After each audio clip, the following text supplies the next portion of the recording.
പശ്ചിമ ബംഗാളിലെ പൊതുജനങ്ങൾക്ക് വമ്പൻ ദീപാവലി സമ്മാനം പ്രഖ്യാപിച്ചിരിക്കുകയാണ് പശ്ചിമ ബംഗാൾ മുഖ്യമന്ത്രി സുവേന്ദു അധികാരി. അതായത് സംസ്ഥാന സർക്കാർ നടത്തുന്ന സബ്സിഡിയുള്ള ക്യാൻറ്റീനുകളിൽ ഇനി വെറും 5 രൂപയ്ക്ക് മത്സ്യവും ചോറും അടങ്ങുന്ന ഊണ് ലഭ്യമാക്കുമെന്നാണ് മുഖ്യമന്ത്രി സുവേന്ദു അധികാരി ഇപ്പോൾ പ്രഖ്യാപിച്ചിരിക്കുന്നത്. അതായത് പശ്ചിമ ബംഗാളിലെ ജനങ്ങളെ സംബന്ധിച്ചിടത്തോളം അവർക്ക് ഊണിൻ്റെ കൂടെ, അതായത് ചോറിൻ്റെ കൂടെ ഉച്ചയ്ക്ക് മീൻ കറി അല്ലെങ്കിൽ മീൻ പൊരിച്ചത് അല്ലെങ്കിൽ മാംസാഹാരങ്ങളായ ഇറച്ചി അല്ലെങ്കിൽ മുട്ട, ഇതൊക്കെ അവർക്ക് ഒഴിച്ചുകൂടാൻ പറ്റാത്ത ഒരു ഭക്ഷണമാണ്. അതുകൊണ്ട് തന്നെയാണ് ഇതിന് പ്രാധാന്യം നൽകിക്കൊണ്ട് 5 രൂപയ്ക്ക് ഊണിൻ്റെ കൂടെ, അതായത് ചോറും മീനും കൂടെ കിട്ടുന്ന ഒരു റേറ്റ് ക്യാൻറ്റീനുകളിലേക്ക് ആ ഒരു വില നാളെ മുതൽ സുവേന്ദു അധികാരി നടപ്പിലാക്കാനായിട്ട് ഒരുങ്ങുന്നത്. കല്യാണിയിൽ നടന്ന ഭരണതല അവലോകന യോഗത്തിലാണ് മുഖ്യമന്ത്രി ഈ നിർണായക പ്രഖ്യാപനം നടത്തിയത്. സംസ്ഥാനത്തുടനീളമുള്ള 400 പ്രത്യേക സർക്കാർ ക്യാൻറ്റീനുകളുടെ ആ രീതിയിലായിരിക്കും, അതായത് ക്യാൻറ്റീനിലൂടെ മാത്രമായിരിക്കും, ഗവൺമെന്റ് ക്യാൻറ്റീനിലൂടെ മാത്രമായിരിക്കും ഈ പദ്ധതി നടപ്പിലാക്കാൻ പോകുന്നത്. ബംഗാളിൽ അടുത്തിടെ നടന്ന നിയമസഭാ തെരഞ്ഞെടുപ്പിൽ BJP അധികാരത്തിൽ വന്നാൽ ബംഗാളികളുടെ പ്രധാന ഭക്ഷണമായ മത്സ്യം, ഇറച്ചി, മുട്ട എന്നിവ നിരോധിക്കുമെന്ന് തൃണമൂൽ കോൺഗ്രസ് വ്യാപകമായി തന്നെ ഒരു പ്രചാരണം നടത്തിയിരുന്നു.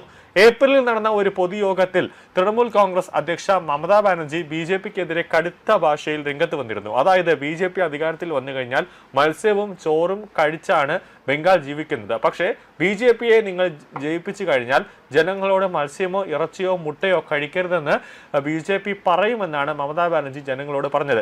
ഇതൊക്കെ, അത് മത്സ്യം, ഇറച്ചി, മുട്ട ഇതൊക്കെ കഴിക്കരുതെന്ന് പറയാൻ നിങ്ങൾക്ക് ആരാണ് അധികാരം തന്നത് എന്നൊക്കെ മമത BJPയോട് ചോദിച്ചു.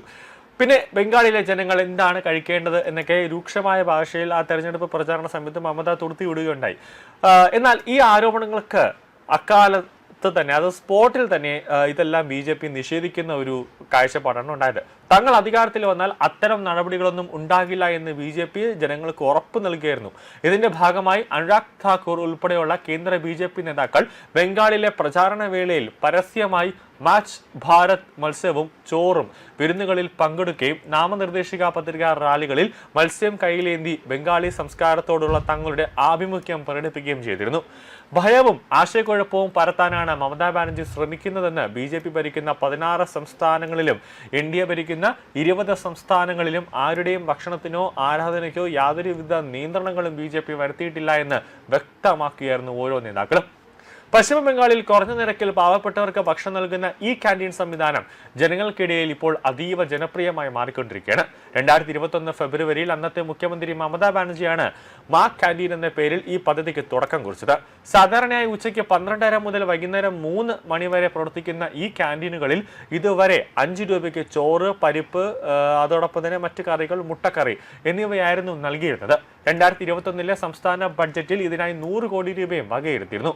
അന്ന് തെരഞ്ഞെടുപ്പ് ലക്ഷ്യം വെച്ചുള്ള രാഷ്ട്രീയ ഗിമ്മിക്ക് എന്നാണ് BJP സംസ്ഥാന അധ്യക്ഷനായിരുന്ന ദിലീപ് ഘോഷ് ഇതിനെ വിശേഷിപ്പിച്ചത്. എന്നാൽ 2026 സംസ്ഥാനത്ത് BJP സർക്കാർ അധികാരമേറ്റതിന് പിന്നാലെ ബംഗാളി സ്വത്വത്തിന്റെ ഭാഗമായ മത്സ്യം കൂടി ഈ 5 രൂപ ഊണിൽ ഉൾപ്പെടുത്തിക്കൊണ്ട് പദ്ധതി കൂടുതൽ വിപുലീകരിക്കാൻ മുഖ്യമന്ത്രി സുവേന്ദു അധികാരി പുതിയ ഒരു തീരുമാനമെടുത്തിരിക്കുന്നു. അത് വലിയ രീതിയിൽ പശ്ചിമ ബംഗാളിലെ ജനങ്ങൾ കൈയടിച്ചുകൊണ്ടാണ് ഈ ഒരു തീരുമാനത്തെ സ്വാഗതം ചെയ്തിരിക്കുന്നത്.